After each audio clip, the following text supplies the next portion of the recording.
Welcome to the channel. This is where broken, worn out stuff gets a second chance. I'm learning about upholstery. Why?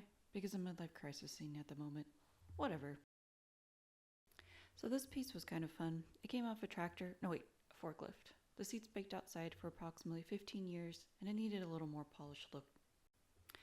I learned a lot on this project, especially using a jigsaw.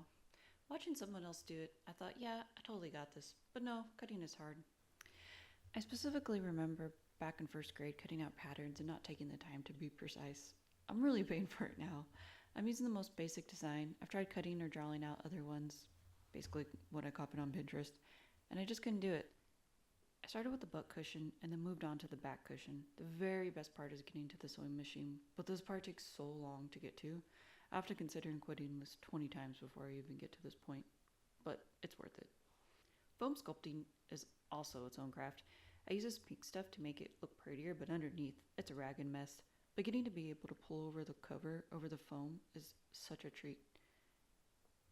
I add all this extra foam and this heavy-duty material to make it look better, but all these additions make the cover fit a little too snug. Maybe in time I'll learn to add a little bit more vinyl to account for this, but overall, it's looking good. Finally, the assembly to the board. Although my staple gun is typically used in the construction zone, it does the job here. And done. Turned out pretty good, I must say so myself. Now onto the back cushion. Back cushion is in bad shape too. Let's see what we can do with her. I think this cushion build went a lot smoother. I took my time and didn't rush through it. I focused more on my patterning technique to help clean up my sewing lines. I learned that more prep you do, the better it turns out. Sewing reminds me of painting a wall. It can take days to get the surface ready for painting, but it's all worth it when that paint lays perfectly and you see the finished result. I have to remind myself to stay patient during this phase, and any extra effort will pay off when it's time to sew it together. Sewing corners isn't the easiest. I continue to struggle in this area, but each time I do it, the more confident I get. This time I added some extra seam lines on the outside of the vinyl. Hopefully this helps. When you're a beginner, you see one technique and you think, okay, that's how you do it. But nope, each person has their own way of doing it slightly different. One day I'll have my own style, but until then, I'm going to copy the guy who hand stapled the fabric together so the vinyl doesn't move around too much while on the sewing machine. Thanks, guy. I'll admit, I sewed some round corners, didn't like them, unthreaded them, and resewed them again. Vinyl is a tricky material, but luckily for me in this instance, it was forgiving. Anyway, the more I mess up, in reality, the better I'm getting. Life is funny that way.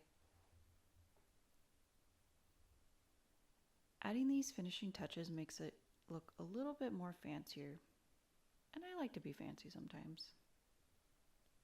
Final assembly of the back cushion. I love how the wood piece fits nicely here. I also allowed some more seam allowance so the extra foam would not fit too snug. I think it helped. I had a tiny bit of trouble with the staples. They're very narrow and were pulling the fabric through. It worked out, but we'll likely need to address this in the future. Again, the corners, I hope to be a pro one day at these, but until then, I'll keep trying. Wow, look at that, another finished piece. Looking forward to redoing this again in another 15 years. I'm super pleased with the end result. Can probably forklift on this thing all day long. Thanks for watching.